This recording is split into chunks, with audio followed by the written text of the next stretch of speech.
actually eating meals. I have just been wanting to snack lately. So this morning I took 2 Kodiak waffles out and about with me in a protein shake because I had to run some errands. And I'm just getting home and I am hungry. I just don't feel like cooking. I don't feel like actually eating a whole meal. So I have some protein chips here and I have some cottage cheese, combination of the both of them. I'm gonna get like, what is that, 29 grams of protein. And that's about to be it for lunch for me.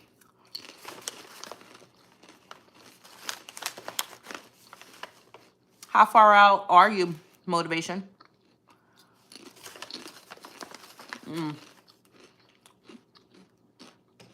I definitely feel you, especially since you're that early. Like, I remember doing a video. I know for sure I didn't hit solid foods yet, but I remember saying that I'm just so over eating. You probably still have gas pain, motivation, that's or gas period. Maybe not so much pain, but gas period that's still escaping. Because I know I was still dealing with gas and gas pain for a good solid month.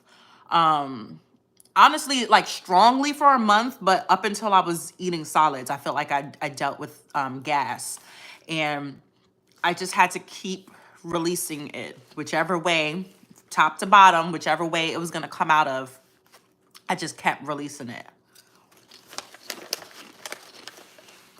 Honey Ray, do you go from liquids to puree and not, liquids to soft food and no puree?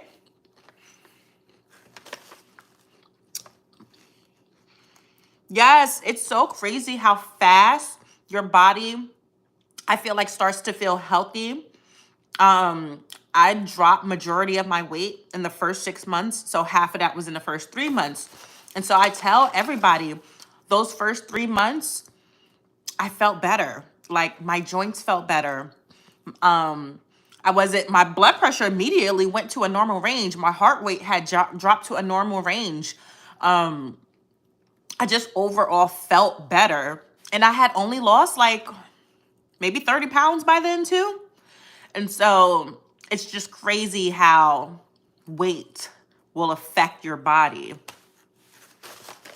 Oh, you don't have a puree stage. I mean, that's good for you, Honey Ray, because the puree stage for me after weight loss surgery was not my favorite stage. So if I could have skipped it, which I kind of did, it's good. What are the disadvantages of not hitting protein goals specifically? So I don't think there's going to be like a day-to-day disadvantage, and I'm not a healthcare professional in that sense where whatever I'm telling you is like fact. But just from my own research, I don't think there's any day-to-day disadvantage of not getting your protein in, but over time, there will be some negative side effects of not hitting your protein levels, especially because you're not taking in really any other calories. You're not taking in fat. You're not taking in carbs, carb calories, fat calories. Like you're mostly taking up protein as your source of calories. Like internally, you're not giving your body the appropriate nutrients and stuff. Externally, that's going to show from loss of muscle. All you're going to be left with is fat. Muscle weighs more than fat. Muscle is what gives us that tone definition in our body. You have to fuel that muscle with the protein though. Hair loss is going to be bad as well. But yeah, you can look up all of the disadvantages of not getting your protein in. But just remember, you're already not getting a lot of nutrients in. You definitely for sure want to be getting your protein in and trying to meet your bare minimum goal every day. So for my surgical clinic, our bare minimum for women was 60 grams and 70 grams for men was our bare minimum that they wanted us to get. And then from there, it increases. But try to get your bare minimum protein in. It's crazy, Lindar, because like my knees were so weak, being 287 pounds. I always bounce between 250 and 280. and my knees were so weak, and I loved running, but I just couldn't do it at that weight. I just could not do it. And so like instantly, almost instantly, my body just felt so much better. And now I used to wear knee cuffs, like knee braces or whatever, when I go to the gym for like leg days and running. I don't even need them anymore. Like I still wear them for leg days because when it comes to certain movements, my knees are still weak. I just have to develop the strength around my knees. So like I really stay away from squats, Bulgarian split squats, like stuff like that where I am actively bending my knee. But I used to have to always wear my knee braces. Now I can run just fine without them. You're getting your surgery in August. Anything you recommend? As far as the pre-stage, what I would recommend for you is to start the healthy habits now, because the different food stages that you hear about, liquid diet, puree diet, soft foods, that's like a small little bit of your entire life. You have it, let's say at the most 3 months. 3 months out of your entire life, you're on that food stage. After that, you're back to solids again. And after that, you have to figure out what does life look like after weight loss surgery for you and your lifestyle. And only you can determine what that looks like for you, what you choose to do. If you are a person who actively does not want to eat fast food anymore, don't. If you don't want to eat junk food anymore, if you don't want to eat the foods that put you in the situation to get weight loss surgery in the first place, don't. It's nothing wrong with that. But if you're like me, I went into my weight loss surgery journey knowing that I wasn't cutting out anything. I was going to continue to have fast food, junk food, fried food, alcohol. Like I knew I was still going to have those things. I just knew I was not going to have as much of it, because for me, my problem with weight management was always that I ate too much. It wasn't my food choices. It was because I ate too much. Weight loss surgery took that away because obviously I can't eat what I used to eat, or the amount that I used to eat. So I never had a problem with my food choices personally. So there was no need for me to go into this journey and say I need to cut all of this out and be 100% clean. You need to figure out what that looks like for you and start those habits now. Like if you know you want to live a life of more balance and moderation, then I hate when random people try to join my life. Then start doing that now. Start doing the swaps now. If you know you don't want to if you know you want to drink soda still, go for diet. I don't care when people try to make the argument about aspartame from those sugar free. I don't care. I don't care. It doesn't bother me. I don't care. So if you know you still want to drink juice and soda, try the sugar-free, zero-calorie diet stuff. If you know that you have a problem with getting your water in, start slowly drinking in more water. If you know that you want to eat bread and stuff, maybe opt for the keto low-carb version so that you can start focusing on your fiber. Start making those swaps now. When you go to fast food restaurants, pick the healthier stuff that's on the menu. You don't have to opt for, when I go to Chick-fil-A, I like the spicy deluxe sandwich with the fries and the lemonade. I don't eat that anymore, but I'm still gonna have Chick-fil-A. And so what I get is the grilled chicken nuggets with either the kale salad, or I'll do the fruit cup with the diet Sunjoy, which is their half and half. That meal is only like 200 calories packed with protein. Like, you see what I'm saying? So though your surgery is in August, start making those smart swaps now to start healing your relationship with food. And since I'm talking about food, start focusing on your fitness as well. Do you want to be a person who works out? Do you want to just add movement into your life, period? Add it to your life.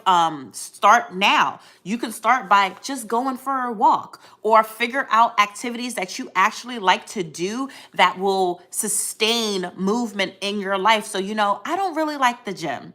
I'd rather just be outside and walking or running. Or I don't really want to go to the gym, but I like group fitness classes. Or when I go to group fitness classes, I don't want to do HIIT. I want to do something like yoga and Pilates. Like, start adding the movement in your life now. And I also do have a pre-op weight loss surgery journal that I am releasing in April. You can go to the link in my bio and check out my website. It says sold out, but it's not sold out. I just haven't put the stock there yet. But I have a couple of weight loss surgery journals because what I realized on this journey is that the problem is our mental health. It has nothing to do with food, fitness, tracking, all of that stuff. It's always been our mental health. And while there are other guided journals out there, they still cater to weight loss. They still cater to tracking your skin, your food and your weight. And I didn't want to think about that. I wanted to think about the habits that mentally put me in the position to have weight loss surgery to begin with, so that I can sustain my weight loss. So I decided to just make the journal. If there's a gap, then I'm gonna fill in the gap. So I made a journal, 4 different types of journals for weight loss surgery. This one is just a pre-op. It'll take you for the first 6 months. I have one here for the first year of weight loss surgery. I think that would be great for you. And then I have one that's like for us OGs, and then one for people who have to do a revision, no matter what the revision case is. And so again, you can go to the link in my bio, check out the website and stuff. I'll make an official announcement when the video, when the journals is actually ready to be released. But yeah, those are my best tips for you. I'm also on YouTube Live, so give me a second. I know you have addressed this already, but after surgery, do you really get full with 3? No. I've never been one of those type of people. The question, you guys, because I'm both on TikTok Live and YouTube Live, the question is, I know you have addressed this already, but after surgery, do you really get full with 3 to 4 spoons of food?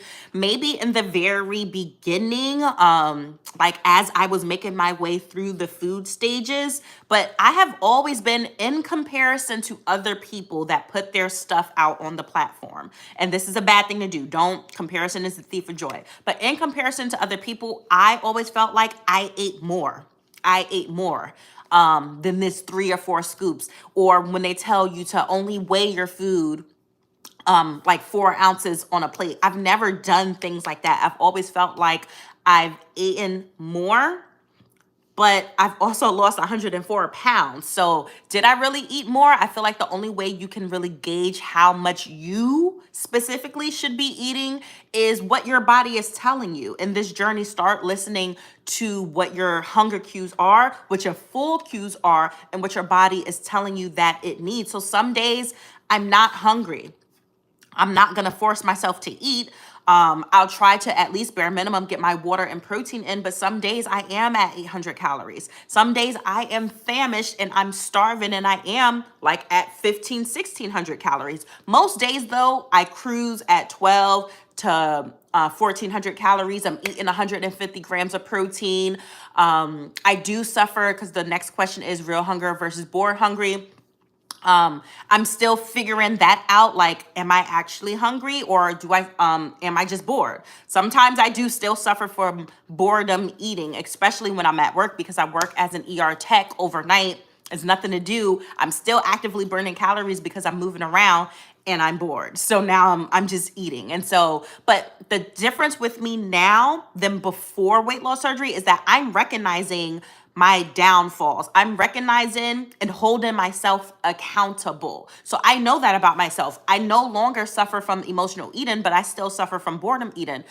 I know that about myself. I tell myself, I check myself, Janae, you're not really hungry. Either don't eat, or if you are going to eat, then have things that are part of your meal plan. So around my job, they're always having regular candy, junk food, crackers, all that stuff.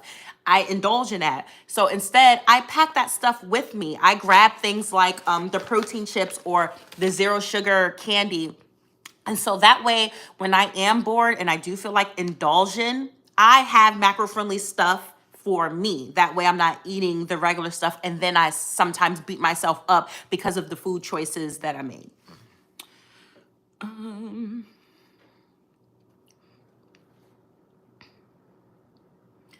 either getting full from liquid or protein. I'm struggling to get both on the same day. I understand that completely. I never had an issue with getting my protein in from surgery, but I always had an issue from getting my liquids in. So what I would suggest, I think you was on live with me yesterday, but what I would suggest is setting alarms, and don't try to conquer both at the same time. Maybe for this hour, you're just thinking about protein. And then the next hour, you're just thinking about water. And then the next hour, you're going back and forth. That way you're satisfying both of those things, and set an alarm every 15 minutes and then just throw it back, throw it back, throw it back.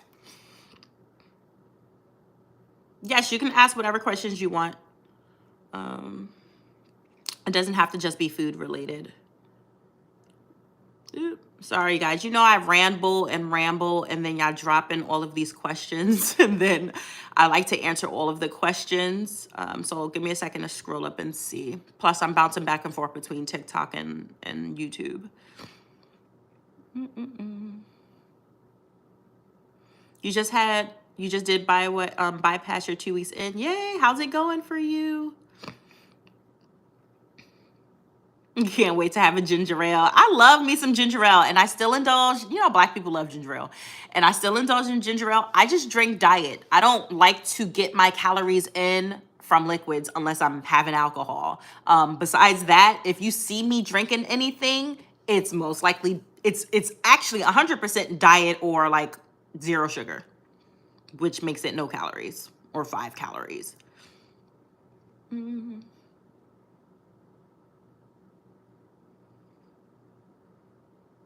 16 days post-op, can't tolerate shakes and struggling to get your protein in. So Jasmine, change it up, change it up. So for my weight loss surgery clinic, they said that we are on a they said that we were on a full liquid diet. So there was a few options I can have. I can have the milky based protein shakes. I mean, honestly, any type of protein. So I would bounce between the milky based protein shakes that are already pre-made, or I would just do the powder form, or I would do the water based protein powder. I do not like that, the protein 2.0, the stuff that's already bottled, the protein water that's already bottled. I hate that stuff. It tastes chalky to me. But I do like the powder form that you mix with water. And to me, that was a 2-for-1. I'm getting my water in, I'm getting my protein in. And I would sometimes even make popsicles out of those. I have an Amazon store, and I have a little thing where it says weight loss surgery must-haves. There's like this silicone thing that I bought off of Amazon. I used to make my protein water, pour it in there, have a popsicle, especially on those earlier days where I really couldn't get my liquids in, but I wanted to. Popsicles definitely saved me.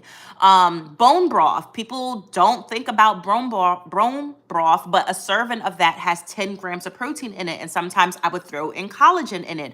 The drinkable Greek yogurts. I love the one from Too Good. Chobani has one too, but the 0 sugar one to me is nasty. Yeah, but switch things up. If you're getting tired of protein shakes, but you know that you need to get your protein in, switch it up. There's so many different things that you can do to still get your protein in.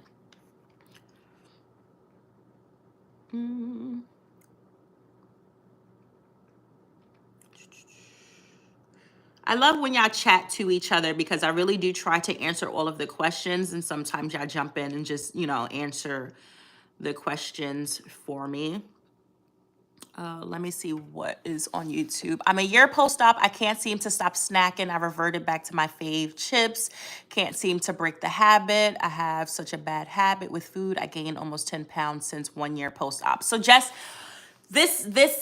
I'm not trying to come off bitchy when I say this at all, but this is where the accountability part comes into it. And I think you're doing a good job by saying it because you said it to me, so you already know what it is. But for me personally, with weight loss surgery, not only I do live a life of balance and moderation, but the accountability part is it's like on top of it for me.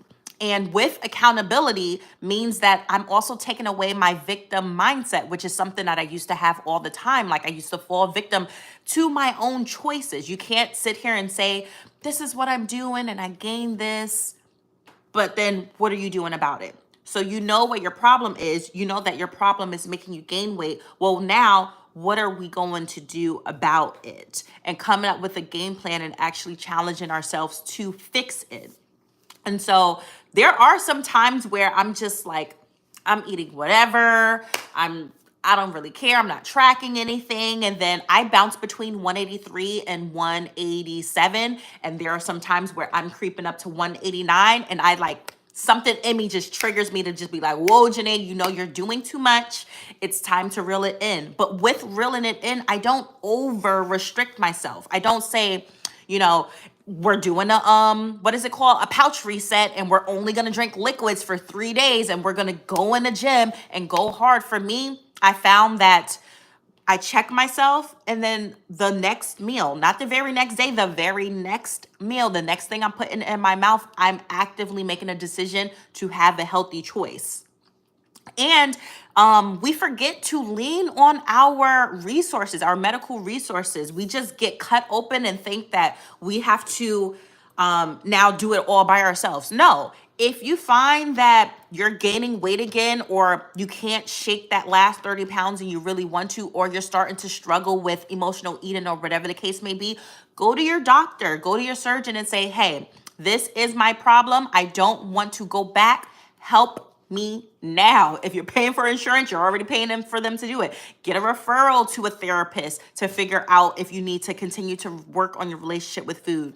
Get a referral, if you can, to a registered dietitian so that they can track what it is that you're eating and help you actually tell you what it is that you need to be eating.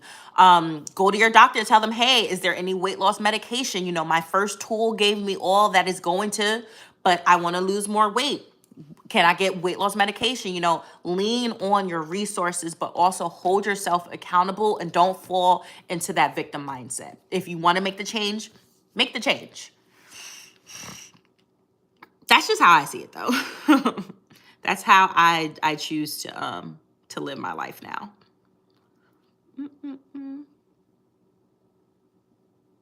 What was pain like after surgery? So I had the gastric sleeve. I do have a very high pain tolerance. So it only lasted for like 3 to 4 days for me. And it was only from that main incision that they pull your stomach out of. To me, it wasn't really pain. It was sore. It was burning. It was a little pulling sensation. It was uncomfortable, but it was never actual pain. I had 2 C-sections. Those things were painful. But my surgery, my weight loss surgery, was never painful to me. And maybe also because I had gas pain really badly. So that absorbed any other pain that might have been associated with my weight loss surgery. That was like number 1 for me. And I dealt with gas pain for a good solid month. And then I would say was the surgical soreness. The crazy thing is we start to realize that we start to have back pain after weight loss surgery. And it's because we don't realize that we're using our core for everything, for all movements that we're doing. Now that that's kind of taken away, your back is kind of picking up the slack, but then you start to realize that your back is hurting. So I bought an abdominal trimmer. Some people wake up with it. Some people you have to buy it. Again, it's in my Amazon store cart under weight loss surgery must-haves, but it was a very gentle material. I would put it on and it really just like helped keep my back sitting up straight. And so that lower back pain was kind of relieved. But me personally, I didn't have much pain.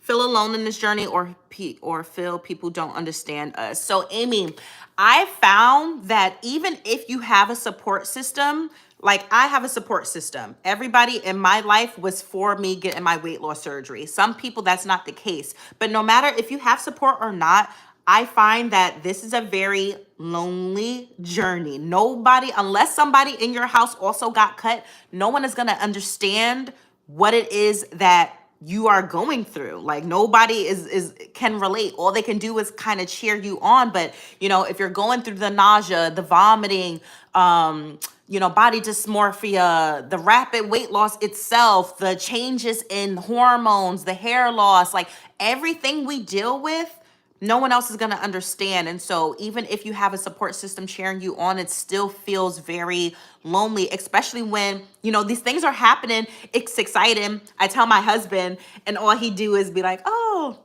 that's great. And it's like, he doesn't have the same excitement I have, but I understand it because he just don't know. And that's no one else's fault, which is why I decided to share my journey here on TikTok and YouTube and Instagram. And you guys can all find me at the same username, Janae But that's why I decided to share my journey, because I just wanted to find community. And so I'm thankful that I did find community, that I'm a part of you guys' community, that I can help you in any way that I can, because this is a very lonely journey.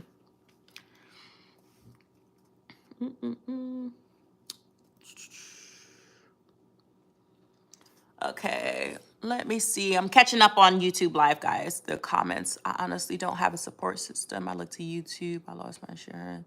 Yes, no problem, Jess. Is it normal for your period to come on after surgery, like 2 weeks after? Yeah, so I've heard a lot of people talk about, a lot of women talk about the changes that they have in their cycle after weight loss surgery. And it happens. Now, me, nothing has happened as far as my cycle. My cycle has pretty much been the same. But some women did see that, you know, their cycle came early, and not only did their cycle come early, but it stayed on for a very long time. Our body is going through hormonal changes with the rapid weight loss. It's a thing that does happen. I definitely want to get into cycle syncing some more, because I really feel like as women, we really need to figure out and understand what it is that our body is doing, especially when it comes to our cycle. But it's because of the hormones. It's because of the hormones. How long after surgery did you have popcorn? I want to go to the movies with my husband. I never was a big popcorn person. I can't even tell you when, because I don't eat popcorn. I mean, I eat it, but it's not like all the time, so I can't even tell you when. But whenever I was approved to do solids is when I started trying things. Now, however, there were some things that my surgical clinic did tell us to wait longer to eat. I know popcorn was one of those things. Celery was one of those things, just the way it breaks down in your stomach. And so whatever it is that they told me to not do yet, as far as food, I know I waited later. So I was clear to eat solids, I think 2 or 3 months post-op. And a lot of things I had to wait until 6 months post-op. So if they told me that specifically, then I waited. But yeah, I'd rather have nachos and cheese with jalapenos at the movies anyway.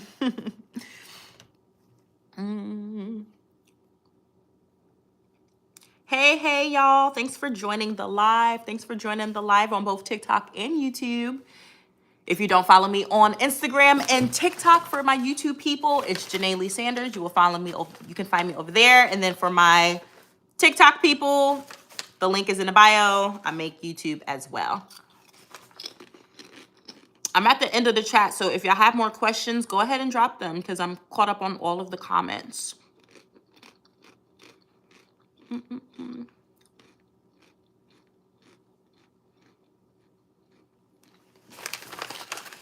And what y'all doing this weekend? It's Easter weekend. Y'all got any special plans? Any snacks that y'all eating on? I know holidays are normally surrounded by food.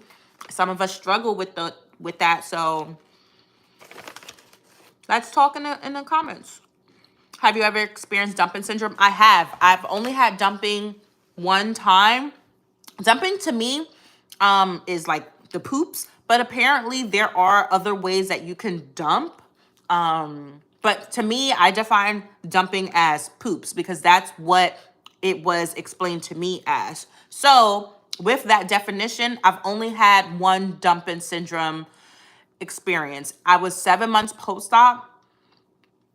We went out to eat at like a Asian restaurant, and I was mixing different foods. Like I had like a bite of sushi, I had bulgogi, you know, just different things. And then she brought us kimchi. I had that. We left, and like on the walk to the car, I felt it. I literally felt like, oh my God, I'm gonna poop my pants right now. And so we only live 5 minutes away, thank God. And I came home and I pooped for like 45 minutes straight. It like instantly hit me. Like the way they described it is exactly what happened to me. That was my only experience with it. And so I blame it on kimchi. Maybe it's the fermentation, because I don't think it's the spices, because I've had spicy food since then, never had an issue. So maybe it's the fermentation. But or it can also be the different mixtures of food is what caused me to dump. But I've had sugary food, I've had greasy food, I've had fast food, I've had those things that people say that they dump on. I've never experienced dumping outside of that. So yeah. Hey, Patricia. Do I have a problem with constipation? Yes, I suffer from constipation really, really, really badly. And if y'all on YouTube, or you just want to go to YouTube, I did a video on both dumping and constipations, bowel movements in general after weight loss surgery. And I'm showing y'all the different products that has helped me with constipation. So in the very beginning of my journey, before I can actually eat solid foods and stuff like that, I had to rely on the supplements. So like Metamucil, Benefiber, magnesium citrate, get you a stool softener like Colace. You can buy that over the counter. Fiber Well, the sugar-free gummies. Like I've tried them all. So I just found what worked for me was what made me poop, but wasn't too harsh to where I would end up being dehydrated from diarrhea, because some of those supplements did have that effect on me. So you just have to find what it is that's going to work for you. But once I was cleared to do solid foods, I started getting my fiber from my carbs. I'm not scared to eat carbs. So I do low carb wraps. I do low carb bread. I do low carb pasta. Like bagels, muffins, all of that stuff. And not because I'm eating a low carb lifestyle, because I'm not. I eat low carb because most of the time that is packed with fiber. It's packed with fiber. So I eat the keto low carb stuff because it's packed with fiber. I have to eat at bare minimum 35 grams of fiber every day. Sometimes I'm up to 50 grams of fiber, but I know for sure if I don't get my fiber in, the very next day, I'm gonna wake up and be constipated. So ever since I started to make sure that I hit at least 35 grams of fiber every day, I go just fine. I go regularly just fine. But yeah, and drink your water. Drink your water. Your water will help you with the movement of your bowels. You had your VSG on Monday. Yay! Congratulations. Tired but good. Resting, trying to stay hydrated. Yes. Thanks for the gifts. Thanks for the gifts so much. The first 4 days after weight loss surgery, I slept. I only woke up when my alarm woke me up to either take my vitamins, to take my water, to take my protein, to get my steps in. If it wasn't one of those 4 reasons, I would sleep all day for 4 days straight. I was just so tired. I don't know why my body was so tired after weight loss surgery, but I was exhausted. Yes, water and beans for a good bowel movement. I swear, sometimes certain beans will get me really gassy. So I have to stay away from certain foods, because I say I have a stomach of steel. And I truly do, because from the very beginning, I was never nauseous. I was never vomiting. I've always been able to tolerate all foods well. And I was always able to eat more than I thought I should. The only thing that has bothered me on this journey, and the list is so small, plain water. So I cannot drink plain water. I used to be a gallon a day kind of girl. Can't do that anymore. It's just the taste of plain water that bothers me. So I have to like rely on Crystal Light, Neo, or water infusions to get my water in, and a straw, and working out. That helps me get my water in. Raw vegetables to this day bothers my stomach and gives me incredible, uncomfortable gas pain, as if I just woke up from surgery. So I try it here and there, and then it gives me the pain again, and then I just stay away from it. And Greek yogurt. Greek yogurt used to be an issue, but once I hit 6 months post-op, I tried it again. It's no issue. But there are certain things that will trigger gas pain for me. So I stay away from it. So certain beans will do that. And then I know, okay, I can't have black beans, but I can eat pinto beans. Or I can't have garbanzo beans, but I can eat lentils. Like it's so weird. Yeah. but my stomach is pretty much made of steel after weight loss surgery. It sometimes really feels like I didn't even have surgery, just because you get on these apps, you get on YouTube, you get on TikTok, you get on Instagram, you look at other people's journeys, and they have a sucky journey. They're always sick, they're always nauseous, they're vomiting. That was never my story. So when I started to go through my own weight loss surgery journey, it kind of felt like I was doing something wrong, because I literally did not find anybody who was posting about being just fine. I'm probably one of the only ones who really post and have been just fine their entire journey. So, yeah, it made me feel like, as I was going through it, it made me feel like I was doing something wrong. Like, I'm able to eat so much, I'm able to do this, I'm able to do that. I'm still losing weight. I'm losing weight slowly. I would like to lose another 30 pounds. But when I think about it, I'm like, Janae, you was 287 pounds. You're 183 pounds. It's not that serious. If you get down to 150, 160, cool. I'm fine with being right here too, though. How long was I off work? I took a month off of work. I took a month off of work because I was and still am an ER tech. And so there were no, what is it called, light duty positions for me. It's either I did my job or I didn't. So I was a full-time worker. I knew I was having surgery, so I saved my PTO. My husband pays all the bills too. So it really wasn't like a big fret that I didn't work for that month. But I saved my PTO, and I had short-term disability because of being a full-time worker. For my hospital specifically, we were able to buy into our short-term disability. So I went from 60% of a base pay to 80% of a base pay that I got. And then FMLA saved my job, because your surgery can qualify you for FMLA. So I didn't have to worry about, oh, they're gonna fire me because I had surgery. Like, no, I didn't have to worry about that. But yeah, I took a month off because my surgical clinic told us that they would like us to take 2 weeks off of work at bare minimum. Depending on what you did, you could possibly go back at 1 week. If we were to go back 1 week, though, we had to get it cleared through them. But people who were like work from home, sitting at computer, they were cleared to pretty much go back to work. But for me, they said 2 weeks bare minimum. I took a month because my hospital, working in the ER, was insane. Like, we're doing cardiac arrest every other day.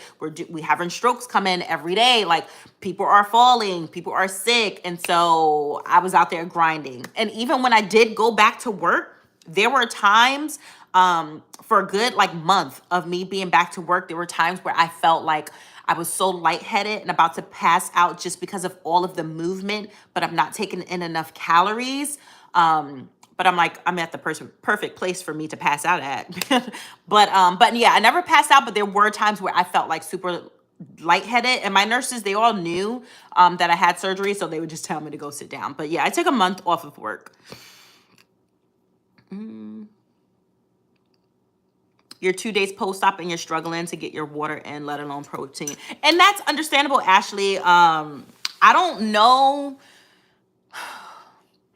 I know for sure when I woke up from surgery, I always was able to get my protein in. Here's what I did. Fairlife has a protein shake. It's 42 grams of protein just for that shake. It's called the Core Elite, something like that.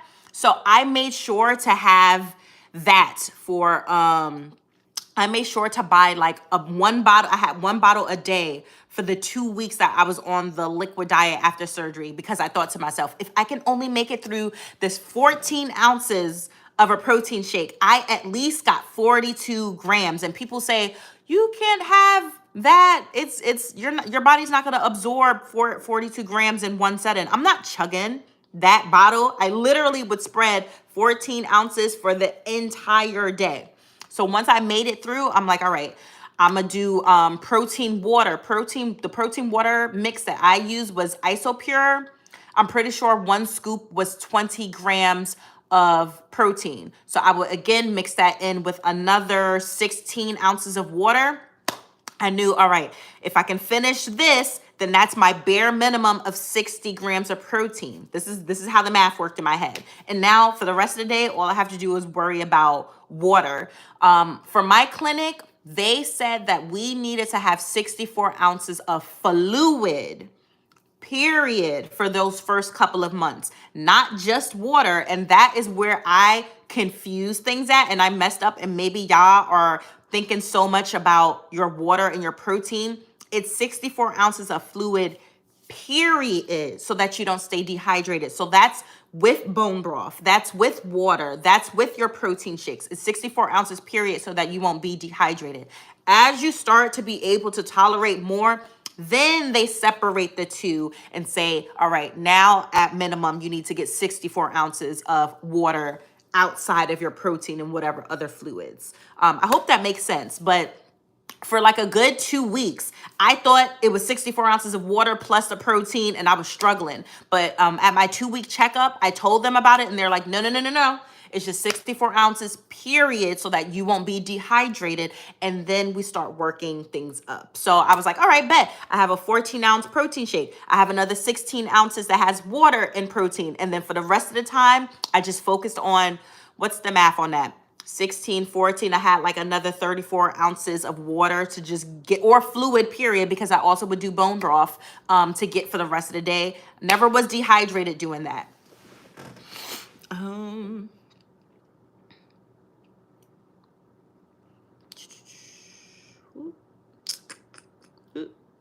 Okay. Trying to get caught up with the comments here. You just had surgery yesterday, Ashley. Congratulations. How are you feeling and what procedure did you have? You have surgery 4 years ago and now you're struggling with losing the weight regain. Lean on your medical team. Tell them that you had the surgery 4 years ago. You're starting, you had some weight regain. Like, what are your options? Is it time to get a revision? Is it time to get on weight loss medication? Do you need to sit down with a registered dietitian and learn how to eat properly again?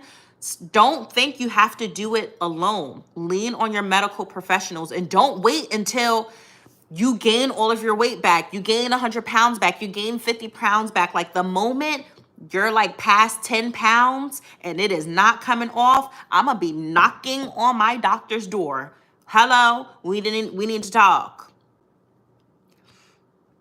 What alarm did you use to take your vitamins? I just set my alarm on my phone.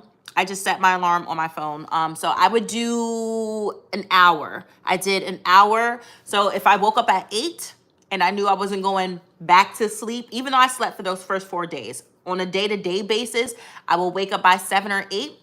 I would probably go to sleep about 8 or 9. So that entire 12 hours, I was setting an alarm every hour to not only do my vitamins, but to do my vitamins, to make sure I got my water in for the hour, to make sure I got my protein in for the hour, and to make sure I did some steps. So I would walk every 10 minutes.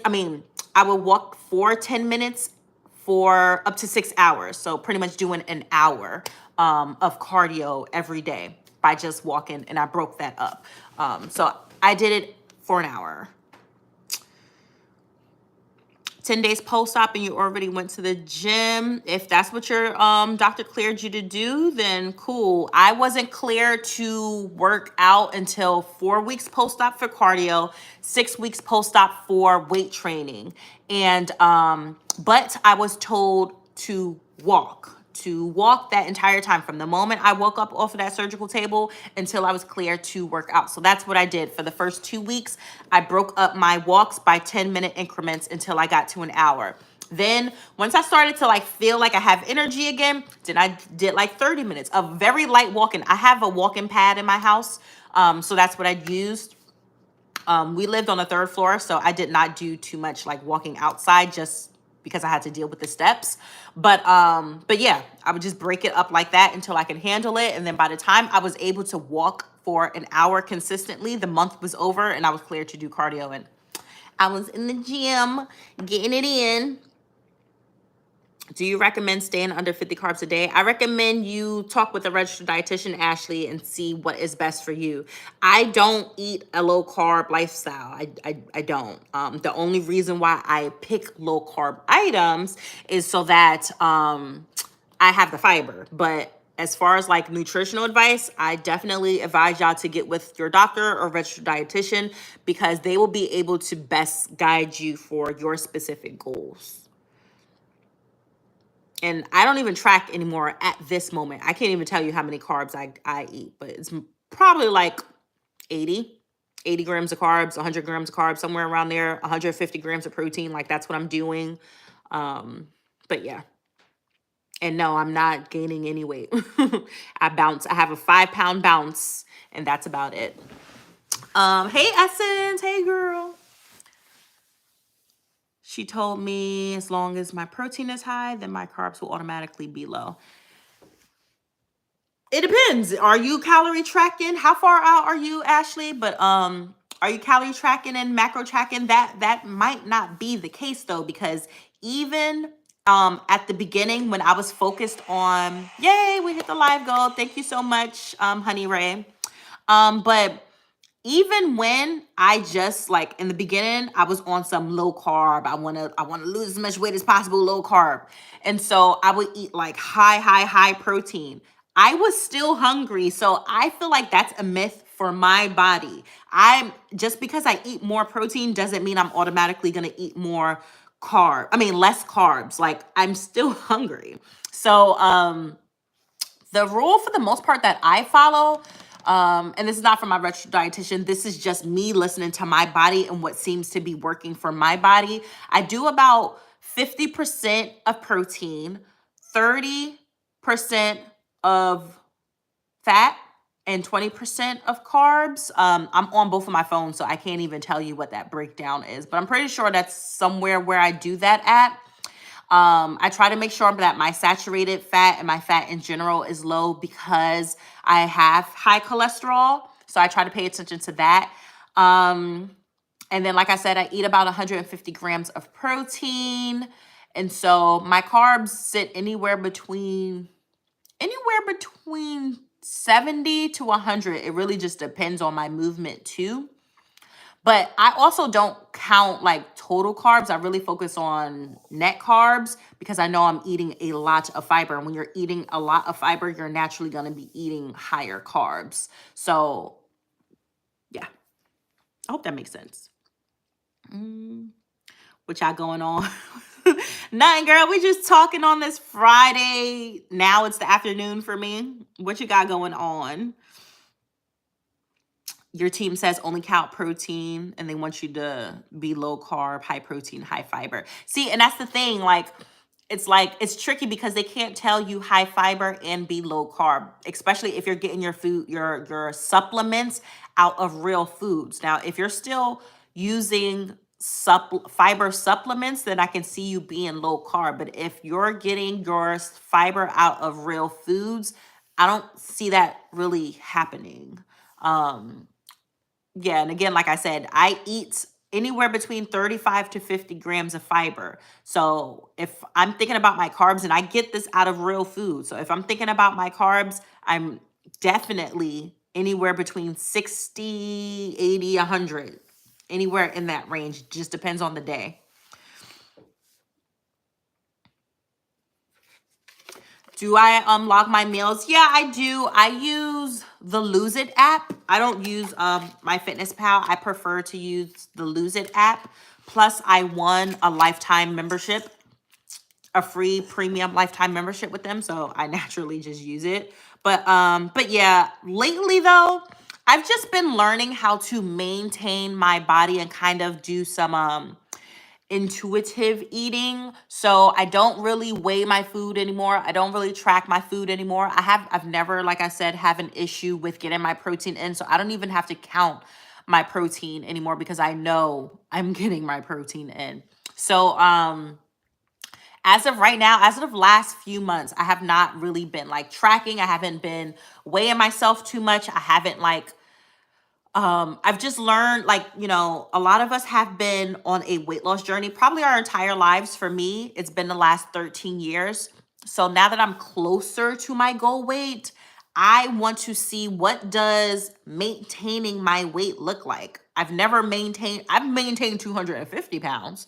but I have not maintained this weight before. And so I'm trying to learn. This is again with healing your relationship with food. I'm trying to learn how to let go of control and let go of weighing my food, tracking my food, being obsessed with that, because I get very obsessed with it. Trusting myself to make the correct decisions when it comes to leading a life of balance and moderation plus accountability. Like, I'm just trying to trust myself. And I've been doing this since the beginning of this year. We're going on April. And so I'm feeling comfortable with my relationship with food right now. So I think I am going to go back to tracking and calorie counting and all of that stuff and weighing my food, just because I do want to see if my body can lose these next 30 pounds before I ask my doctor for a tool to help me to lose the last 30 pounds. I want to see if I can do it with the first tool that I have. I am going to be incorporating more fitness and weight training too. But yeah, I use all that to say I lose the Lose It app. You're 2 weeks out from VSG. Yes. Yay.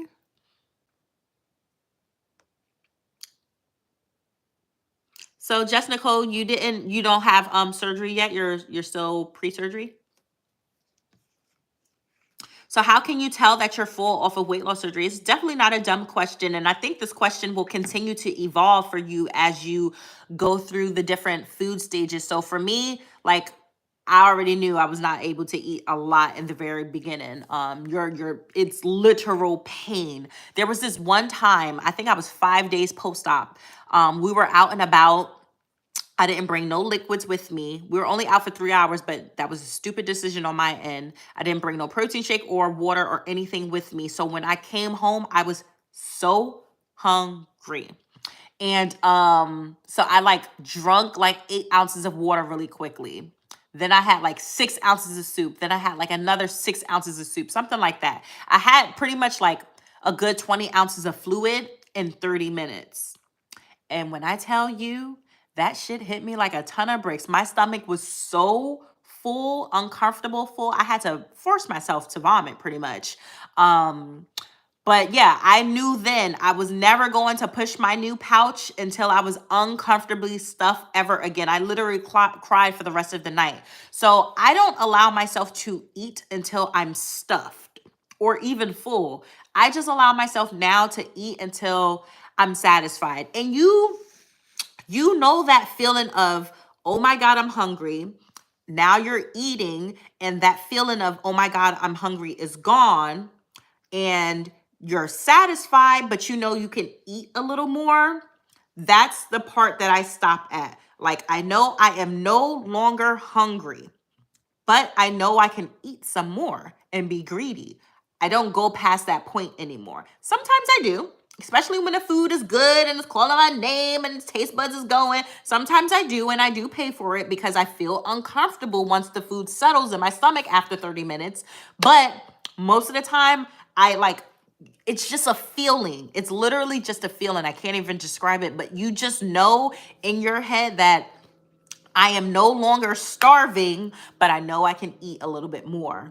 Stop yourself right there. Stop yourself right there. Allow your food to digest. And most of the time, when I allow myself to, my food to digest, that feeling of I can eat a little bit more has gone away, because now my stomach has my food has settled in my stomach. And now I am full.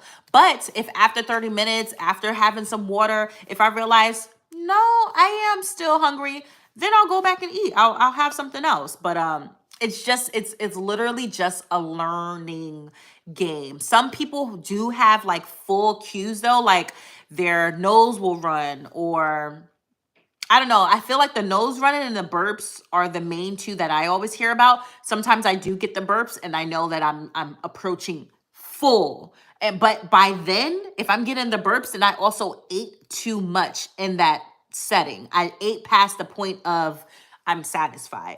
That's when I'm starting to get the burps, and I'm like, okay, Janae, you did a little too much. You did a little too much. Mm-mm-mm.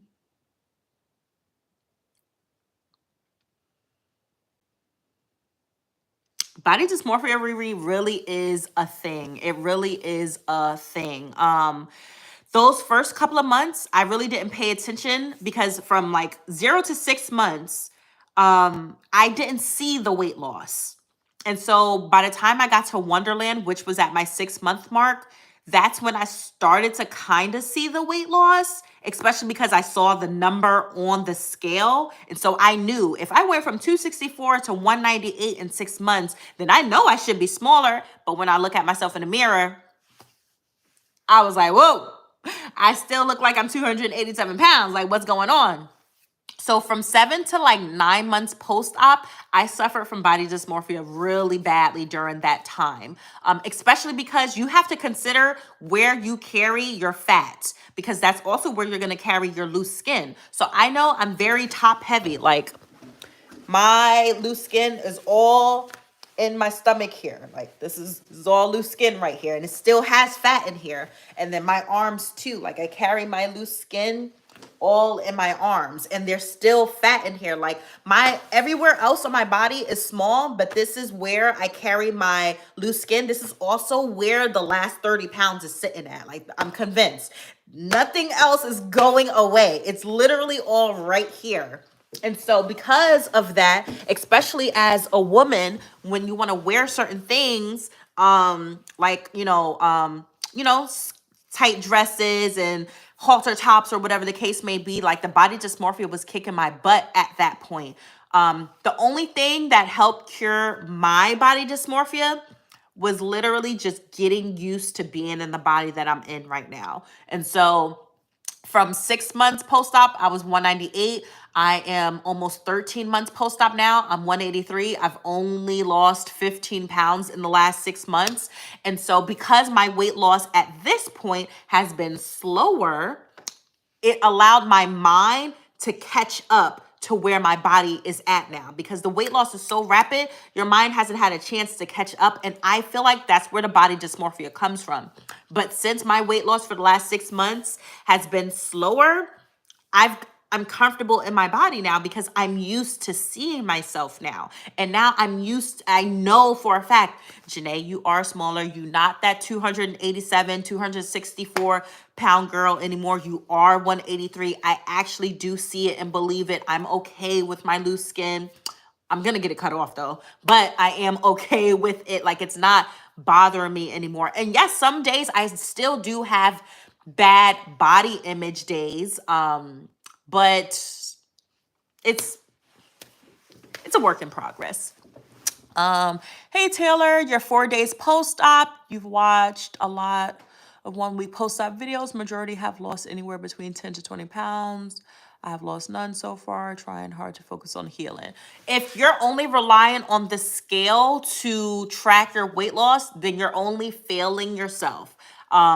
My clinic has said that they want us to track our weight loss in 4 different ways. The scale, of course, taping yourself. So tape your neck, your chest, your arms, your legs, your thighs, like all of that stuff. Your before and after pictures and videos, and then of course your clothing sizes. Now those 3 are going to be the things that's moving slowly.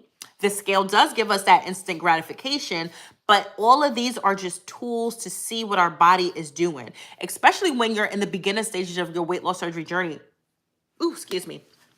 Your body is doing so much adjusting, especially if you're going from liquids, you're going from your soft foods, puree, solids. Like there's so much change that's going on. You need to allow your body to do what it's going to do. The tool is going to work. They did their job. Now it's time for you to heal and start doing your job and relaxing on the scale some. Personally, me, if I can go back in time, I wouldn't get on that scale until I was like 3 months, 6 months post-op. Dead ass. Like I would get my starting weight and then I would put that scale away. Me being smarter now, I feel like it affected my mental health a lot because of course you're comparing yourself to other people and it's like, damn, she dropped 30 pounds in a month. I only dropped 24, but you dropped weight. Or I didn't drop anything at all. Okay, but you didn't gain any weight. And when's the last time you didn't gain any fat? I'm not talking about when the scale goes up a little bit. That could be water weight. That could be a lot of things. I'm talking about straight up fat, because we get on the scale and we see the pounds go up. That you didn't get 5 pounds of fat in a day. Relax a bit. Relax. Get off the scale and find other ways to track your weight loss. Would you say it's better to walk for 30 minutes in the morning or before? Whenever you can find the time, JB. Whenever you can find the time. If you want to work out, because a lot of people feel like they have to work out to be successful on their weight loss surgery journey. And no, like I know plenty of people who did not work out at all or waited a year to actually work out because they wanted to focus on their relationship with food because that was their trigger point. There's so many people who don't work out. So don't feel like y'all have to work out. I have been so inconsistent on my fitness journey in this last year, but guess what? I've still lost 104 pounds. I'm still keeping it off. I'm eventually going to be more consistent, but I don't feel like I have to work out. But yeah, wherever JB, you feel like you can be the most consistent at. So if 30 minutes in a day is what you know you can be consistent at, do that. 30 minutes at night, do that. If you know you can do both, do both. These low blood sugars are the worst, especially yes, Riri. They told me, well, not they, no one told me. From my research, I found that there's this thing called late dumping syndrome, and that is associated with like the blood sugar crashes. I still have yet to been back to my doctor. I still haven't had my year post-op labs. I really need to get on that to see if I am now hypoglycemic, but I only suffer from low blood sugar crashes when I don't eat before or after a workout. That's when my body is like crashing. I may go to Turkey. Thoughts? I'm scared of going under.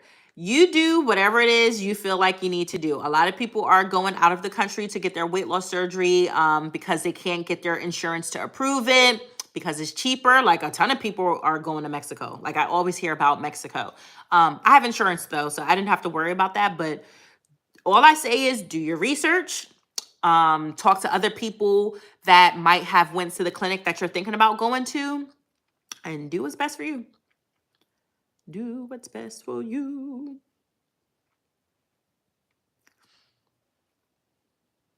Curiosity gets the best out of you, for real. I feel you. I like used to be I just did a video on this, being a slave to the scale. And I used to get on the scale every single day before weight loss surgery, and it would affect my mood and my choices so much. And so the moment I decided to have weight loss surgery and the time was approaching, I actively told myself I'm only going to get on the scale once a week. That was every Thursday since my surgery was on a Thursday.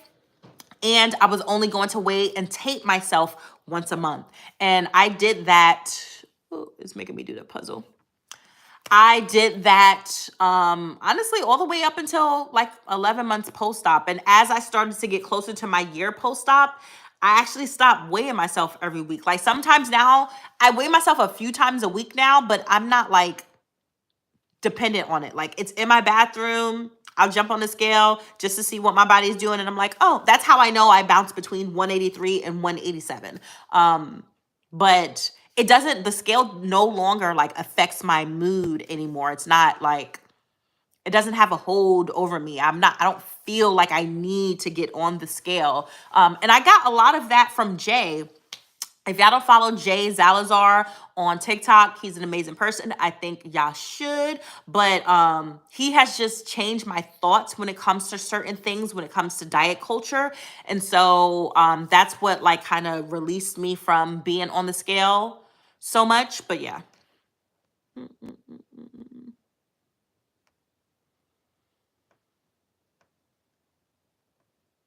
See, she went to Mexico. People are doing it. People are doing it and coming home safely. So all I say is just, if you want to go out of the country, do your research, get on these platforms. People are posting about it, and ask your questions.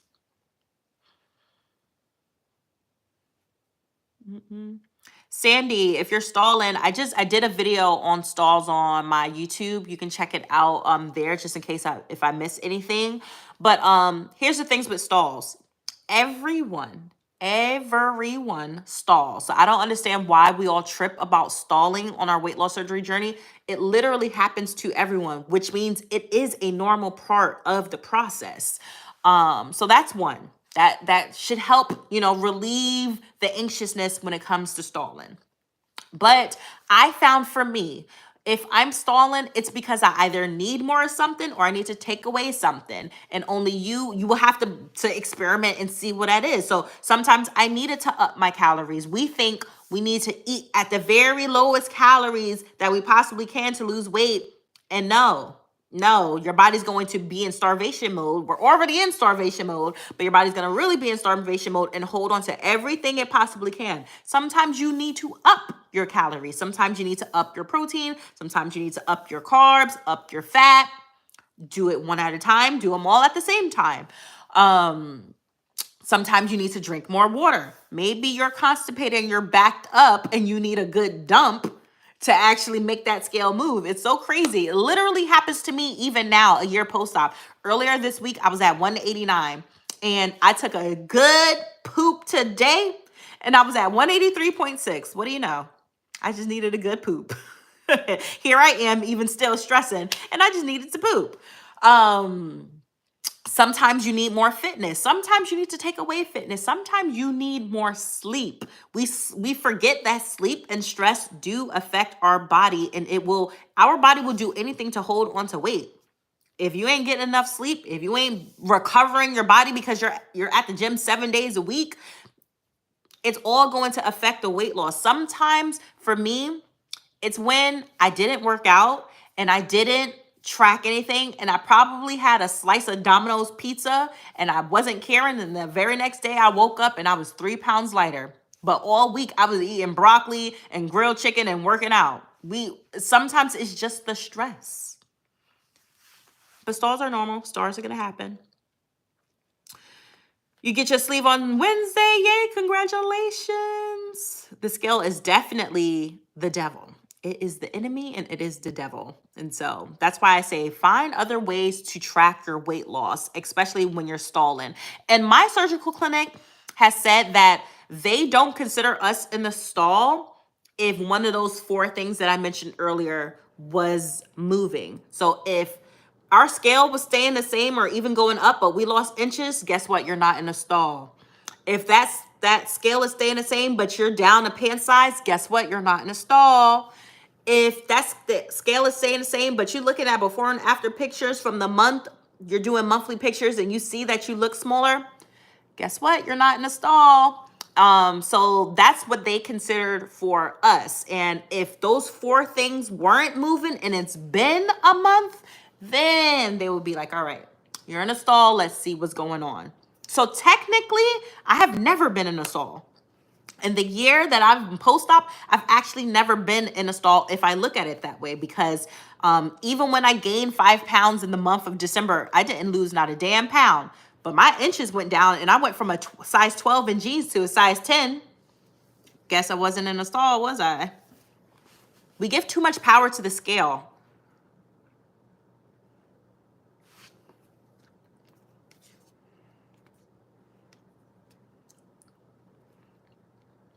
JB, the only way you will know if you're actually eating more than what you feel in your mind is by paying attention to the scale. This is when the scale will help you out, because the scale, all it is a tool. It's a tool so you can see what it is that you need to do. So what I would do if I was you, because this is what I did, because again, I also thought that I used to eat too much. Don't start overly working out. Eat what it is that you're eating. Pay attention to the scale for a couple of weeks. If the scale is going up, then maybe you are doing too much. Then maybe add in working out. So for me, I always felt like I was eating too much. But I'm working out. I work in the ER, moving around and all that stuff. The scale never reflected that. The scale never went up tremendously. So I'm like, am I thinking I'm eating too much, or am I eating exactly what my body is telling me that I need for all of the movement that I'm doing? We look at other people's plate and we're thinking we're eating too much, or we just have this preconceived notion that this is what a weight loss surgery person should be eating or how much they should be eating, because people say that they only able to eat 2 and 3 bites, and I know they lying. Whatever. That's just my thoughts though. So we have this preconceived notion of what we should be eating and how much we should be eating, when the only thing we need to do is pay attention to what our body is telling us that it needs. So if your body is fine and satisfied with how much you're eating right now, and you're looking at the scale and you're doing your movement and you see that it's not going up, it's actually going down, you're doing it right. And work with your registered dietitian, work with a registered dietitian to kind of get a hold of this.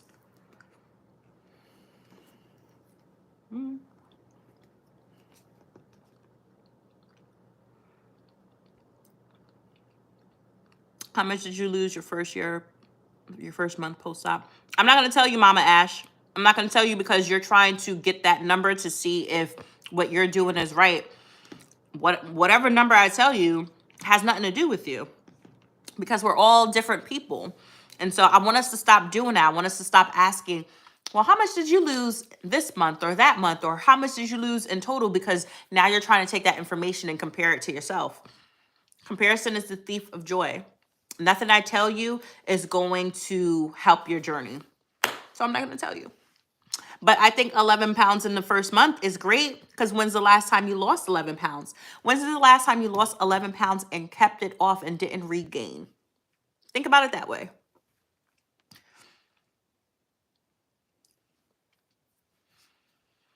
I ate fish and chips and nachos 2 nights ago and finally lost weight the day after. Well, would you look at that? Sometimes it's just not stressing about it. Now, will I say to keep eating like that every day?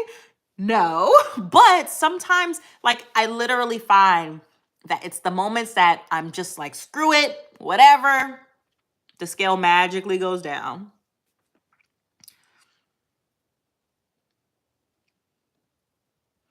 Yeah, JB, don't stress about it. I feel like the way that I like to look at if I'm overeating is, am I eating at every single meal or any meal past the point of fullness? I only know that from what my body's telling me. If I'm eating past the point of fullness, then I'm eating too much. Or if I'm doing too much snacking and I'm not even hungry, I'm bored, I'm eating, I'm emotional eating, then I'm eating too much. That's when I gauge if I'm eating too much or not. Is when I'm not listening to my body. But if you're listening to your body, you're moving your body, you're getting activity in, whether it's at the gym or even day-to-day activity, house chores and stuff like that, and your body is telling you it's hungry, then feed it. We get so scared to eat because obviously we know how to eat. We all big people. We know how to eat. So there is still a fear of, am I doing too much? No. This is when we need to trust in ourselves, trust in the decisions we're making, and trust our body, trust what our body is telling us. And something that also helped me was while I was trying to learn if I was actually hungry or not, I would drink water before you eat, and let it settle some. And then if I find that I am actually hungry, then I eat. But most of the time when I thought I was hungry, I was just thirsty. And I moved on. And so I'm like, cool, I'm not going to eat because I wasn't hungry. I was thirsty. You get what I'm saying?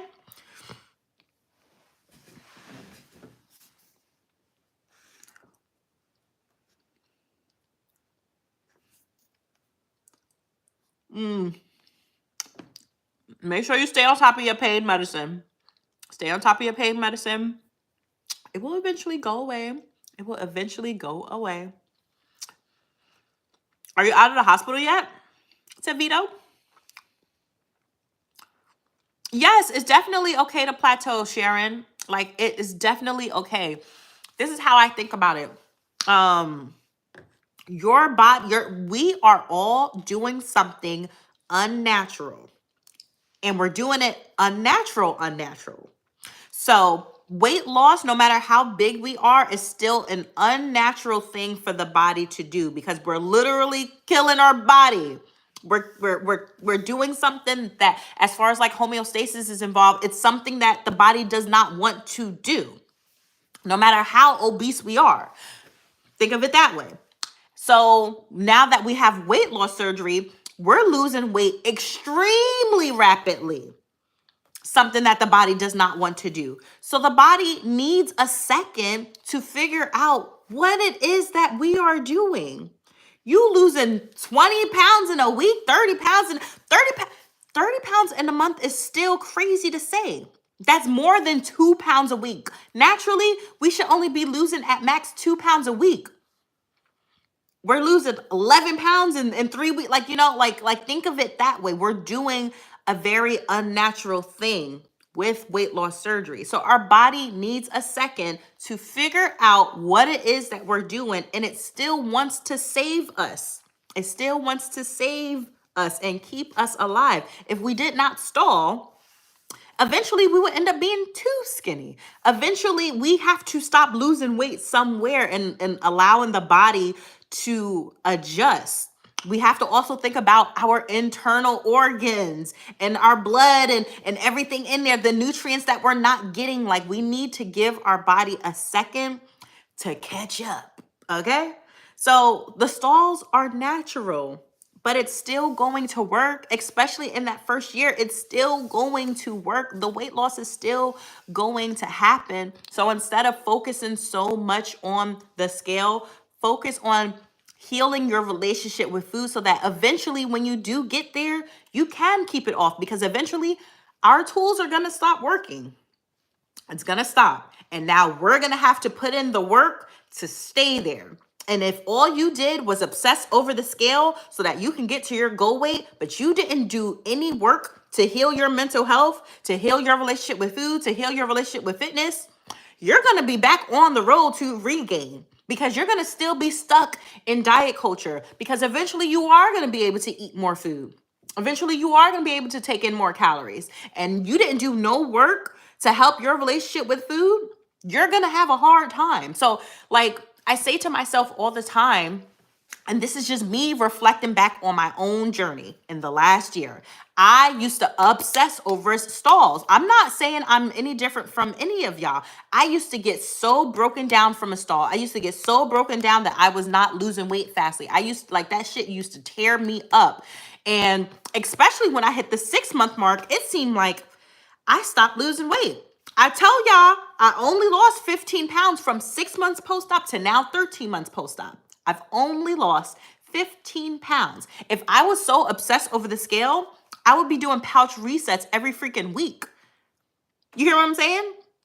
So that, and we also need to consider, maybe this is where our body wants to be at. So yes, my goal weight was 150, 160, but my body is comfortably maintaining at 183.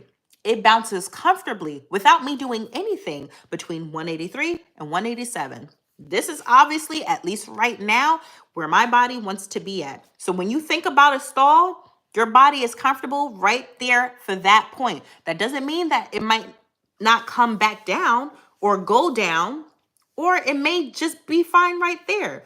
We don't know, but we can't obsess over it.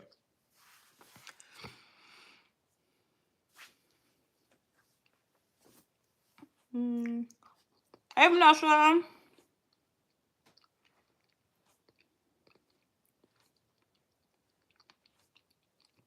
I agree that head hunger, it's so hard. And I feel like it hit me more in the very beginning. So have y'all ever heard of people who might have lost a limb, and they say that they can still feel their leg, or they still feel their hand, like it's like a phantom limb? That's what I like to think of my stomach as. Like, my stomach is phantomly still there, and it's still saying that I'm hungry, but I know I'm not. It took me a good, I want to say, like 3 months to kind of get rid of the head hunger. And then now it's transitioned to just straight up boredom eating. But that was something I was dealing with before surgery. But something with head hunger, it's literally just it's a game of trial and error is what I like to call it after weight loss surgery. Most of the time when I felt the head hunger, all I needed to do was to sip water. And then I realized you're not hungry because you immediately got full. It's not that serious. It's not that serious.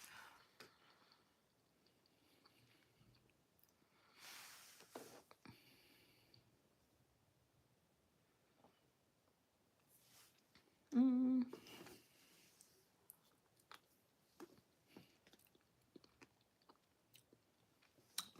yeah. You fit other clothes in your closet. It's so crazy because I've lost 60 pounds twice, 60, 80, and 60. I've lost a lot of weight 3 times in the last 13 years. And so I've kept a lot of the clothes, my smaller clothes, because of course I eventually want to get there. So I didn't buy any new clothes.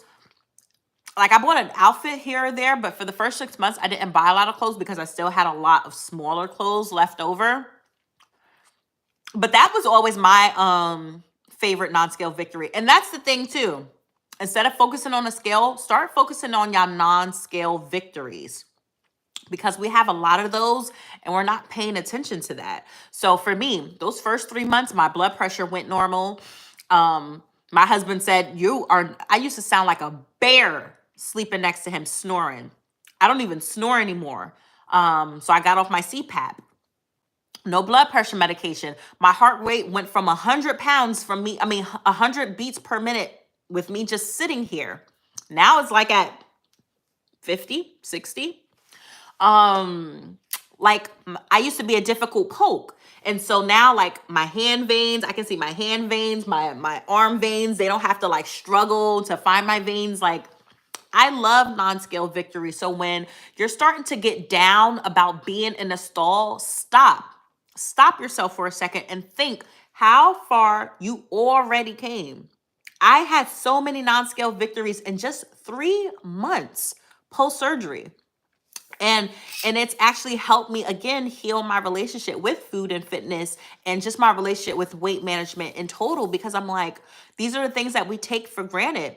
I used to freaking put my makeup on and not even make it to the car without me sweating it off, to where I stopped putting makeup on my forehead because I was sweating. Now I barely sweat. Even when I'm working out, I barely sweat. I'm always cold actually. Like, it's just all of these little things that are improving our quality of life that we forget about because we're so focused on this number or the number not moving on the scale.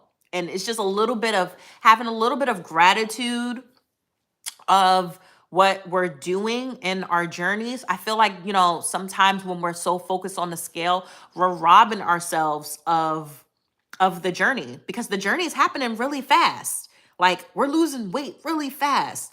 This year for me has gone by and I didn't start enjoying my journey until the latter end of this last year. Like literally like probably 9 or 10 months post-op is when I started to actually start to find some gratitude and enjoy the journey I just went on. Like, look, I found a method that truly worked for me.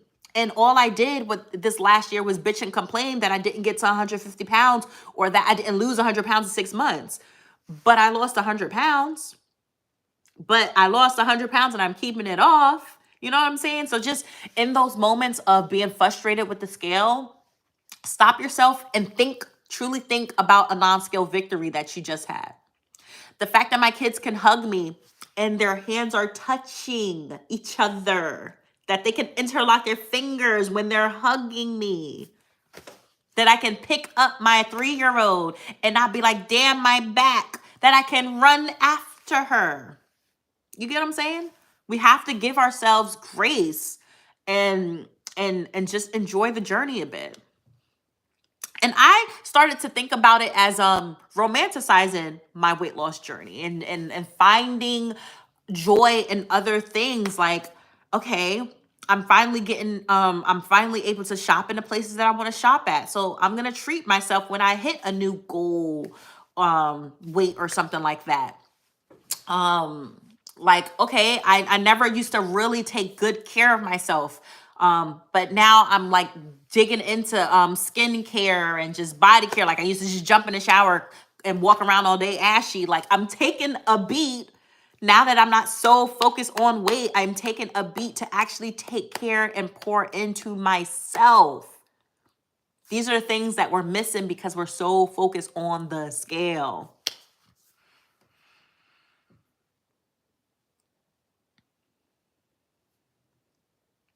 Your surgery is on the 10th and you're scared of hair loss and pain. Baby, both of those things will come and go. You want to continue to be fat? You want to continue to be uncomfortable?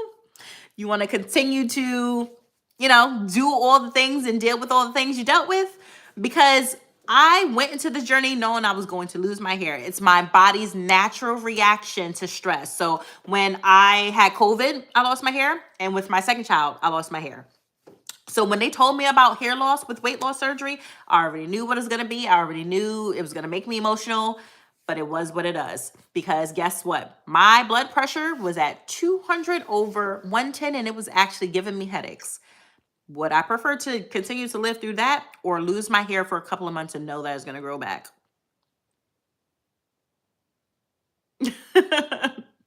Or the pain for me only lasted for 4 days. And I did a video actually on pain, and a lot of people said that they actually didn't have much pain. So, we're thinking about this stuff, and not everyone loses their hair. So we get ourselves hyper fixated on the things that we hear about from weight loss surgery and think that it's going to apply to us. It might apply to us. It might never apply to us. Like I said, I did my research on weight loss surgery, looked at other people's journeys, thought I was going to throw up, be nauseous all the time, not be able to tolerate food. That is not my story.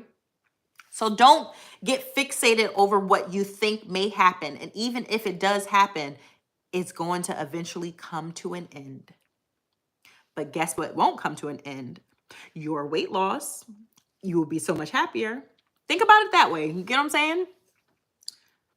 I just like to, I'm not trying to be a happy-go-lucky kind of person, but I know my history. I know that I've literally tried every diet, every working out all the time. Like I used to do all those things. And now that I finally found a method that works for me, I'm always going to, yay, weight loss surgery. Nobody can make me feel ashamed about having surgery to lose weight. And I'm just finding gratitude in what I gave myself. I literally gave myself my life back. So I try, because I'm on the other side of everything y'all have gone through. You're very valid in your feelings. And I'm not saying that you're not valid to feel the way you feel. If you feel anxious, if you feel scared, you don't want to deal with those things. You're very valid in those feelings, but you're here to get advice from me. So my advice to y'all is just to try to change your mindset a bit. And I can only tell y'all that because I'm finally on the other side of it. And so I always say, damn, if I can go back in time, I would do everything that I'm telling y'all now. I would literally do these things. Get off the scale. Stop worrying about my weight. Stop drinking protein shakes and protein snacks and actually eat my food. Work on my mental health. Find workouts that I actually enjoy instead of sitting there going to the gym all the time. And that's why I'm inconsistent. I would do all of these things that I'm telling y'all to do if I had me, if I had me a year ago.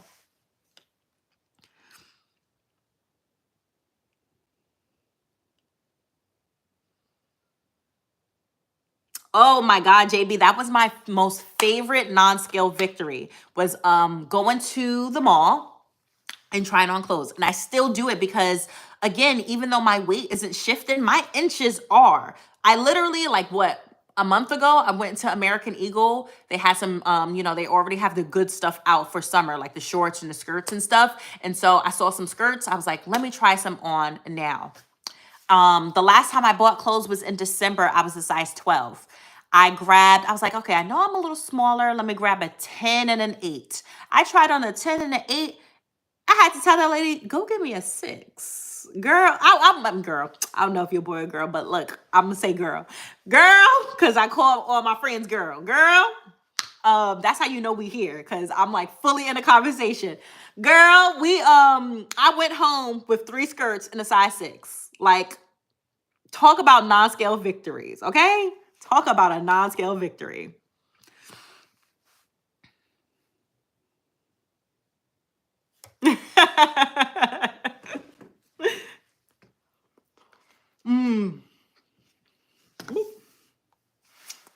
But I'm about to pop off here. I've been on live for over 90 minutes now. I got a little bit of work to do. But y'all can find me on Instagram. Y'all can find me on YouTube. I'm trying to post more YouTube videos again. I kind of like fell back with posting YouTube because I've been working on these journals for y'all. But yes, check out the link in my bio. Check out all that stuff. And I also have a Discord that y'all can join, that like I answer a lot of questions and stuff like that. And we're building a community over there. So if you go to the link in my bio and download Discord, if you don't already have it on your phone, it's literally just a community chat where we're all talking about different things. And so, like, as I'm continuing to grow on social media, it kind of gets hard to answer DMs and all of the comments and stuff. So I wanted to make a more intimate place where y'all can share your journey, y'all can lean on each other, y'all can really find a community. So if you go to the link in my bio and it says Discord, go ahead and join it. And I will see y'all most likely next week. I'm probably not going to get on live this weekend, but y'all have a great weekend. Happy Easter. And I will chat with y'all next week. Bye.